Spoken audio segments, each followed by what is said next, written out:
నమస్తే, welcome to Vishwam TV. నేను మీ journalist Uday. Supreme court ఇటీవల ఒక తీర్పు ఇచ్చింది. ఆనంద్ అనేటువంటి పాస్టర్ విషయంలో దళిత హిందువులు అంటే దళితులుగా ఉన్నటువంటి హిందువులు మతం మారితే గనక వాళ్ళ ఎస్సీ స్టేటస్ని కోల్పోతారు. సో వాళ్ళు దళిత హిందువులు అనబడరు. సో వాళ్ళు బీసీ కింద కన్వర్ట్ అవుతారని చెప్పేసి సుప్రీంకోర్టు ఒక తీర్పు ఇచ్చింది. సో దానివల్ల పెద్ద ఎత్తున దళిత సంఘాలు, ముఖ్యంగా మందకృష్ణ కావచ్చు, గాలి వినోద్ కావచ్చు, ఇట్లాంటి వాళ్ళందరూ కూడా ఖండిస్తూ ఉన్నారు. సభలు, సమావేశాలు, రౌండ్ టేబుల్ మీటింగులు పెట్టి దాని ఆవశ్యకత ఏంది, ఎందుకు సుప్రీంకోర్టు తీర్పు తప్పు, రాజ్యాంగంలో ఏముండదని చెప్పేసి వాళ్ళు వివరించే ప్రయత్నం చేస్తున్నారు. ఆ భాగం అంతా అట్లా ఉంటే ఇవాళ సోమాజిగూడ ప్రెస్ క్లబ్లో ఇంకొక రౌండ్ టేబుల్ సమావేశం పెట్టిరు. వాస్తవానికి సుప్రీంకోర్టు తీర్పుని మీరు ఖండిస్తారా? సుప్రీంకోర్టు వాస్తవమే చెప్పింది. అసలు మీకు ఆర్టికల్ గురించి తెలుసా? రాజ్యాంగం గురించి తెలుసా? ఏం మాట్లాడుతూ ఉన్నారు మీరు? దళిత హిందువులుగా ఉన్నటువంటి వాళ్ళు మతం మారితే వాళ్ళు బీసీసీ తీసుకోవాల్సిందే, మీకేం తెలుసు అని చెప్పేసి వాళ్ళ కొన్ని దళిత సంఘాలు రౌండ్ టేబుల్ సమావేశాన్ని నిర్వహించారు. మాట్లాడదాం. మనతో పాటు కొంతమంది దళిత సంఘాల నాయకులు మోహన్ దాస్ గారు ఉన్నారు. వారు సంగారెడ్డి జిల్లా BSCF నాయకులుగా పనిచేస్తున్నారు. వారిని అడిగి ఎందుకు దీని మీద వాళ్ళు రౌండ్ టేబుల్ సమావేశం పెట్టిరని చెప్పేసి స్వయంగా వారి మాటల్లో తెలుసుకున్నాం. సుప్రీంకోర్టే చెప్పింది దళిత హిందువులు మతం మారితే బీసీసీ తీసుకోవాలని చెప్పేసి, కాదు అని చెప్పేసి వాళ్ళ కొన్ని సంఘాలు మాట్లాడుతున్నారు. వాళ్ళకి ఏం చెప్తారు? మేము సుప్రీంకోర్టు తీర్పుని మనస్ఫూర్తిగా మేము స్వాగతిస్తున్నాం. ఎందుకంటే గతంలో బాబాసాహెబ్ గారు ఈ దేశానికి ఏది ప్రమాదం, ఏది ఈ దేశానికి అనుకూలంగా ఉంటుంది అని గమనించి బాబు జగజీవన్ రావు కానీ, మన డాక్టర్ బిఆర్ అంబేద్కర్ గారు కానీ వాళ్ళు గమనించి వాళ్ళు ఇచ్చినటువంటి హోదాలు మాకు అవి. కాబట్టి మేము సుప్రీంకోర్టు తీర్పుని స్వచ్ఛందంగా స్వాగతిస్తున్నాము. దీన్ని వ్యతిరేకించిన వాళ్ళు నా దృష్టిలో నా దేశాన్ని బ్రిటిష్ వాళ్ళు దోచుకున్నారు, ముస్లిం మతస్థులు దోచుకొని నా దేశాన్ని ఎన్నో గాయాలు చేశారు. అయినా కూడా మతాలను పట్టుకొని పాకులాడుకుంటూ ఇంకా వాటితోనే మాకు జీవితం ఉంది, వాటితోనే భవిష్యత్తు ఉంది అని చెప్పి మీరు ఏ విధంగా అయితే మీరు ముందుకెళ్తున్నారో, ఇది నిజంగా నా దేశానికి వాళ్ళు ద్రోహం చేసిపోయారు. వాస్తవమే. ఇప్పుడు మీరు కూడా ద్రోహం చేస్తున్నారని నేను గట్టిగా చెప్తా. ఏ మతం సామరస్యంగా ఉన్నది? ఇప్పుడు ప్రపంచం మొత్తం, భూగోళం మొత్తం నాశనం అయ్యే స్థితికి వెళ్ళిపోతున్నది మతాల ఆధిపత్యంతో. కాబట్టి మేము సుప్రీంకోర్టు తీర్పుని ఆధారంగా చేసుకొని మీరు గనక అత్యున్నత న్యాయస్థానం సుప్రీంకోర్టు ఇచ్చిన తీర్పుని గౌరవించి మీరు BCC సర్టిఫికేట్ తీసుకొని మీరు కనుక సైలెంట్గా ఉంటే మంచిదాయే. లేదు మేము ఓట్లాడదాం చేస్తామంటే మాత్రము మేము తిరగబడే రోజు వస్తుంది మీకు. ఖచ్చితంగా మేము తిరగబడతాము. దీని మీద మేము తిరగబడతాము. సుప్రీంకోర్టు తీర్పును మేము స్వాగతిస్తున్నాము. మా దళితుల హక్కుల కోసం మేము ఎంతవరకైనా వెళ్ళడానికి సిద్ధంగా ఉన్నాము. హిందూ దళితుల కోసం మేము నిలబడడానికి సిద్ధంగా ఉన్నాము. మనతో పాటు మాట్లాడడానికి మరికొంతమంది దళిత సంఘాల నాయకులు, మారేడు మోహన్ గారు ఉన్నారు. ఇవాళ సుప్రీంకోర్టు చెప్పింది తీర్పు బాగానే ఉన్నది, కానీ ఆ సుప్రీంకోర్టు ఇచ్చిన తీర్పు అనేది రాజ్యాంగంలో అప్పుడు ఉన్నటువంటి రాష్ట్రపతి ఆర్డినెన్స్ మాత్రమే, అది చట్టంగా చేయబడలేదు కాబట్టి అది పరిధిలోకి రాదు.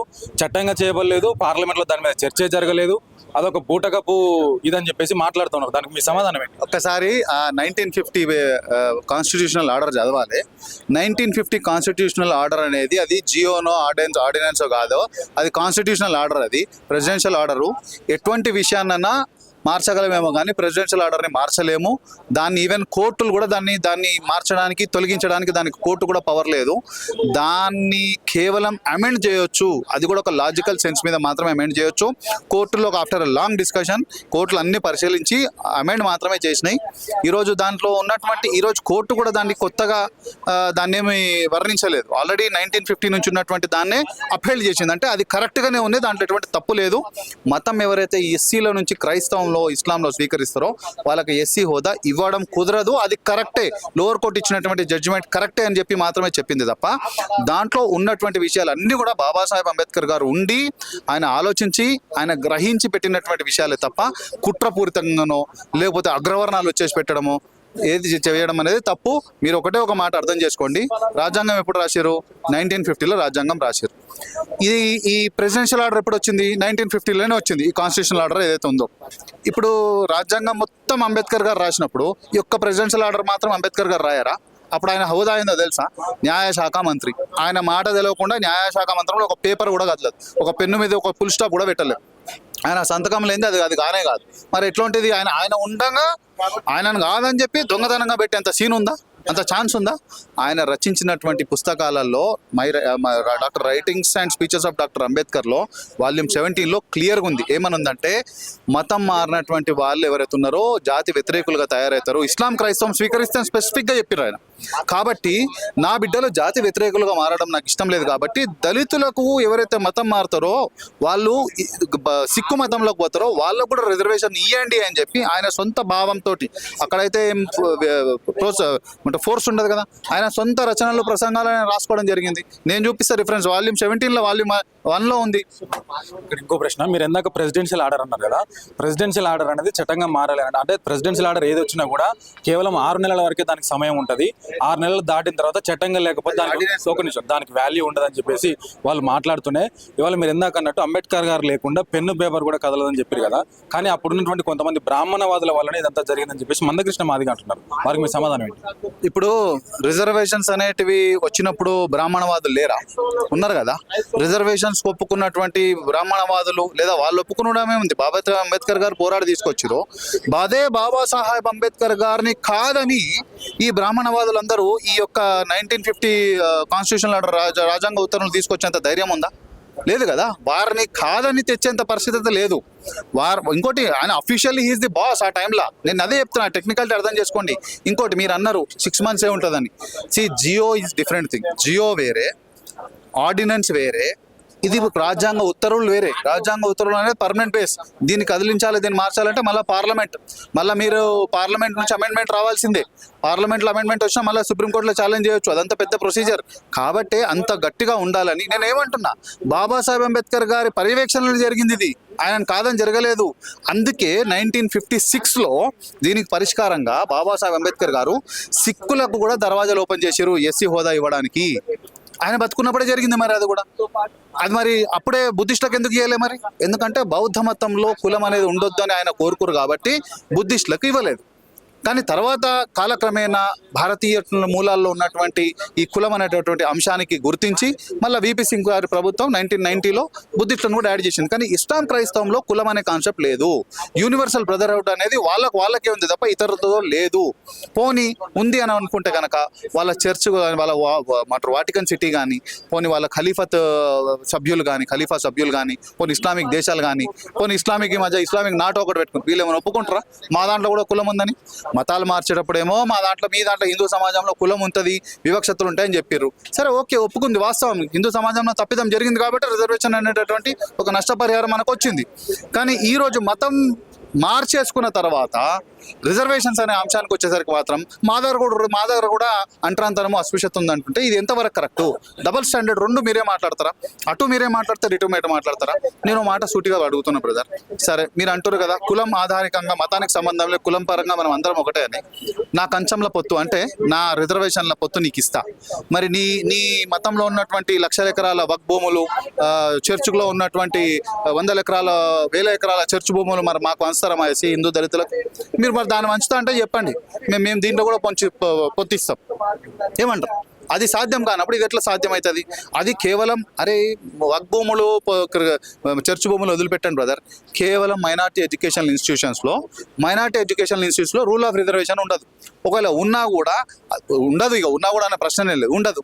మరి ఇక్కడ మా కంచంలో మీకు పొత్తు కావాలన్నప్పుడు మరి మీ కంచంలో మాకు పొత్తు ఎందుకు ఇయ్యరు? అక్కడ 85% కేవలం ముస్లిం మైనార్టీ ఎడ్యుకేషనల్ ఇన్స్టిట్యూట్ అయితే ముస్లింలకే ఇస్తారు, క్రైస్తవుల మైనార్టీ ఎడ్యుకేషనల్ ఇన్స్టిట్యూట్ అయితే క్రైస్తవులకే ఇస్తారు. 50% మాత్రం ఓపెన్ కేటగిరీలో ఎక్కువ ఉంటుంది. మరి ఎస్సీ రిజర్వేషన్ 15% ఎడిపోయింది, ఎస్టీ రిజర్వేషన్ 7% ఎడిపోయింది, బీసీ రిజర్వేషన్ 27% ఎడిపోయింది పిల్లలకి ఇచ్చేది. మరి మాకెందుకు ఇయ్యరు? మీరు మతం మారి కూడా మా పొత్తు కావాలి, మా కంచంలో బువ్వ కావాలి. మరి మీ దాంట్లో ఉన్నటువంటి బువ్వ మాకు ఇయ్యరా? So technicalities important brother, emotions కాదు. రాజ్యాంగం రచించేటప్పుడు ఎమోషన్స్ మీద, ఫీలింగ్స్ మీద రచించారు. క్యాల్కులేషన్స్, జస్టిఫికేషన్స్, చట్టాలు, అమెండ్మెంట్స్ అంటారు, కాన్స్టిట్యూషన్ చట్టాలు, వీటి మీద రచిస్తారు. మా భూములు మీకు ఏరా అని చెప్పేసి మాట్లాడారు. మీరు అన్నట్టుగానే ఆ భూములన్నీ కూడా అగ్రవర్ణాల పాస్టర్ల చేతుల్లోనే, అగ్రవర్ణాల సంస్థల్లోనే ఉన్నాయి తప్ప వాళ్ళ పేద పాస్టర్ల పేరు మీద కూడా ఎక్కడ భూములు లేవనేది వారు చెప్తా ఉన్నారు. వాళ్ళు మాట్లాడుతూ అగ్రవర్ణాల పాస్టర్లను మేము కూడా విమర్శిస్తూ ఉన్నాము. ఇవాళ మీరు గుళ్ళకి రానేలేదు కాబట్టి వాళ్ళు చర్చిలకు పోయారు. ఇవాళ కూడా గుడిలోకి రానేటువంటి పరిస్థితి ఉన్నదా? నేను మాట్లాడుగుతా. మీరు తరచూ న్యూస్ చూస్తుంటారు కదా, పలానా గుడి దగ్గర దళితులను రానియలేదని, తలానా పండుగ దగ్గర ముఖ్యంగా బతుకమ్మ పండుగలు ఇంకా ఇంకేం పండుగలు మన వస్తాం కదా మొన్న సర్పంచ్ది విషయాలు ఇవన్నీ ఎక్కడ జరిగినాయి బ్రదర్? గుడికాడ జరగలేదా? నాగర్ కర్నూలులో ఆడ ఒక చిన్న 2 నెలల పాప చనిపోయింది, ఏడ గుడికాడ జరగలేదా?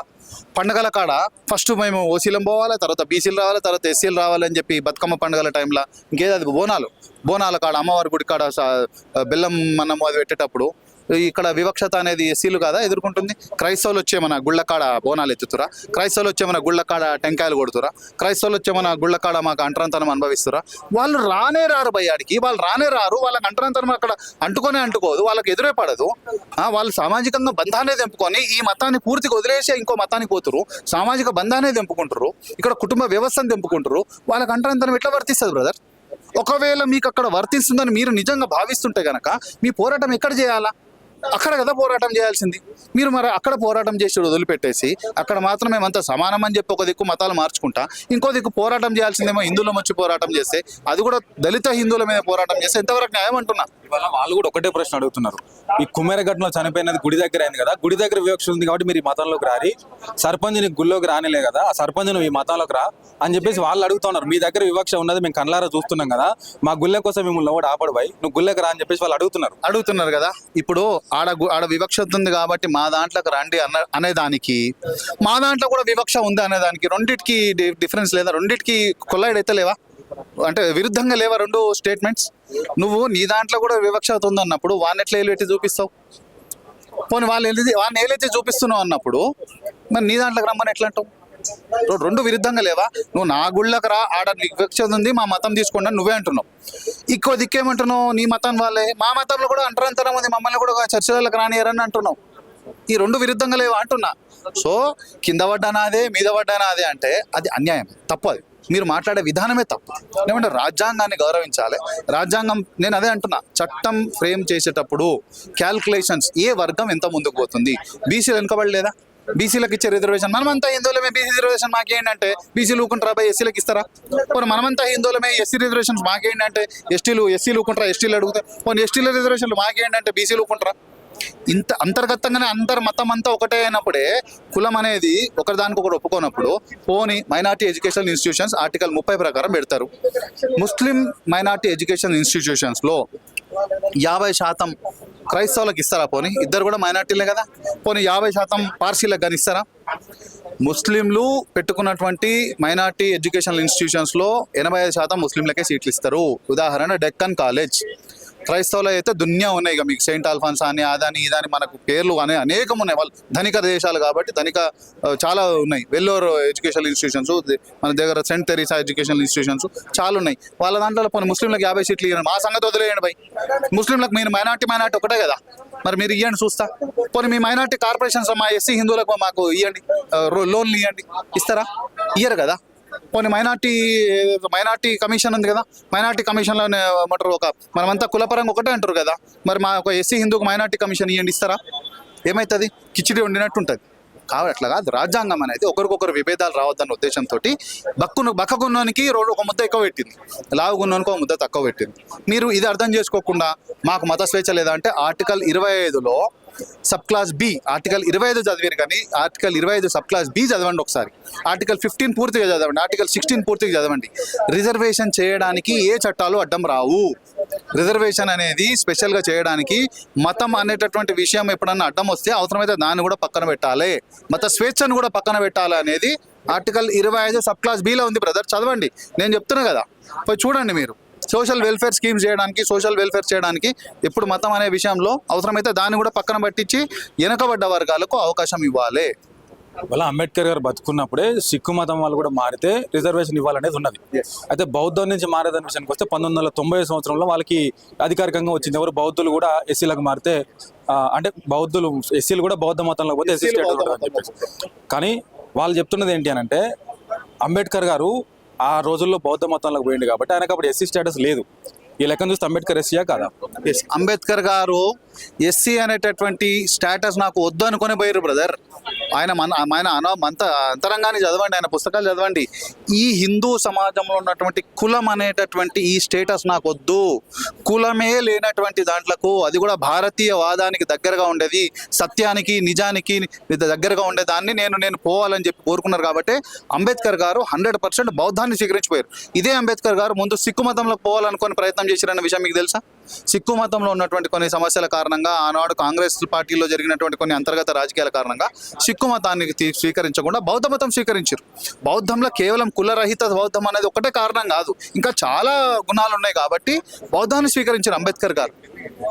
ఎస్, అది చారిత్రాత్మక కారణాలు ఉన్నాయి. ఖాళీ ఏదో పైపైన మనం వినేసి మాట్లాడలే ఇంకా కాదు. అట్లా అంబేద్కర్ గారు బౌద్ధం స్వీకరించడానికి అనేక కారణాలు ఉన్నాయి. నా దళిత సమాజానికి రేపు ఏమైనా ఇబ్బంది అయితే కనుక చుట్టుపక్కల జపాన్, థాయిలాండ్, ఇండోనేషియా కాదు, జపాన్, థాయిలాండ్, ఇక్కడ వైపు ఉన్నట్టు కొన్ని బౌద్ధ దేశాలు, టిబెట్, ఇవన్నీ నా జాతికి అండగా నిలబడాలంటే దేశాల బలం కూడా చూసుకొని పోయినరు.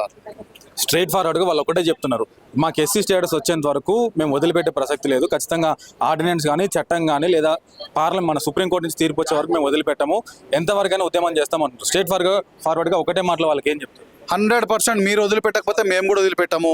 న్యాయంగా రాజ్యాంగాన్ని గౌరవిద్దాము, రాజ్యాంగబద్ధంగా ఎవరి కంచంలో ఏ కూడు ఉందో అది తిందాము. కాదని చెప్పి పక్కన కంచంలో కూడు తింటా అంటే మేము కూడా చూసుకుంటూకోము. మేము కూడా ఉన్నటువంటి అన్ని విషయాలను కేలికి వదిలేస్తాము. దాంట్లో మొదలయ్యేది మీ చర్చల నుంచే మొదలవుతుంది. దయచేసి క్రైస్తవ సమాజాన్ని మొత్తాన్ని కూడా మేము ఒకటే మాట మేము కోరుకుంటున్నాం, మీరు కేవలం ఈ అన్యాయపరమైనటువంటి ఒక అంటే రాజ్యాంగ విరుద్ధమైనటువంటి ఈ యొక్క విషయానికి మీరు మద్దతు తెలిపితే కనుక మేము చర్చల విషయాల్లో కూడా మాకు చాలా విషయాల్లో మేము కదిలియాల్సి వస్తుంది. కాదని చెప్పి వక్ బోర్డు భూముల విషయంలో కదిలియాల్సి వస్తుంది. మాకు వాటి మీద ఆశ లేదు. వాస్తవానికి మాకున్నటువంటి ఒకే ఒక ఆసరా దళిత ఎస్సీ రిజర్వేషన్లు. కాబట్టి మీరు వీటి జోలికి వస్తే మేము కూడా అన్నింటిలో జోలికి వస్తాం. మీరు ఇంకోటి, ఈ మధ్య పోరాటానికి దిగుతున్నటువంటి కొంతమంది నాయకులు ఎవరుతున్నా వాళ్ళకు కూడా మేము సూటిగా హెచ్చరిస్తున్నా, మీరు ఈ పోరాటంలో దిగండి. రాబోయే ఎన్నికలలో మేము కూడా ఎవరు ఎవిడెన్సెస్ దొరికితే వాళ్ళందరినీ ఎలక్షన్స్ వాళ్ళు ఎవరెవరు ఉన్నా వాళ్ళందరినీ డిస్క్వాలిఫై చేసే పనిలో మేము కూడా ఉంటాం. చూడండి, మీరు తగ్గకపోతే మేము కూడా తగ్గం, చూసుకుందాం. సో చూసినాం కదా, ఇట్లా ఉన్నది వాళ్ళ పరిస్థితి అంతా కూడా. వీళ్ళ వర్షన్ ఏమో ఇట్లా ఉన్నది, వాళ్ళ వర్షన్ ఏమో అట్లా ఉన్నది. సో దళిత క్రైస్తవులు ఎవరైతే మతం మారితే, హిందువులుగా ఉన్నటువంటి క్రైస్తవులు మతం మారితే కనుక వాళ్ళకి ఖచ్చితంగా ఎస్సీ స్టేటస్ రావాలని చెప్పేసి మందకృష్ణ కావచ్చు, గాలి వినోద్ కావచ్చు, ఇంకొన్ని సంఘాలన్నీ కూడా పోరాడుతూ ఉంటే, మరొక పక్క అది తప్పు, అట్లా చెప్పట్లేదు చట్టము, రాష్ట్రపతి ఆర్డినెన్స్ కూడా అట్లా చెప్పట్లేదు. సో మీరు వాళ్ళని తప్పుదోవ పట్టిస్తూ ఉన్నారు. ఖచ్చితంగా రాబోయే రోజుల్లో మీరు కనుక ఎస్సీ స్టేటస్ కోసం మీరు కొట్లాడితే కనుక మేము కూడా మీ మీద ఎంతవరకైనా పోరాడడానికి సిద్ధంగా ఉన్నాము. రాబోయే రోజుల్లో మీరు ఎలక్షన్లలో మీరు ఎస్సీ సర్టిఫికేట్ పెట్టుకుని ఎట్లా పోటీ చేస్తారో మేము కూడా చూస్తాం ఖబర్దార్ అని చెప్పేసి వాళ్ళ మరికొన్ని దళిత సంఘాలను కూడా మాట్లాడుతూ ఉన్నటువంటి పరిస్థితి. కెమెరామెన్ రాకేష్తో ఉదయ్ విశ్వం టీవీ, ప్రెస్ క్లబ్, హైదరాబాద్.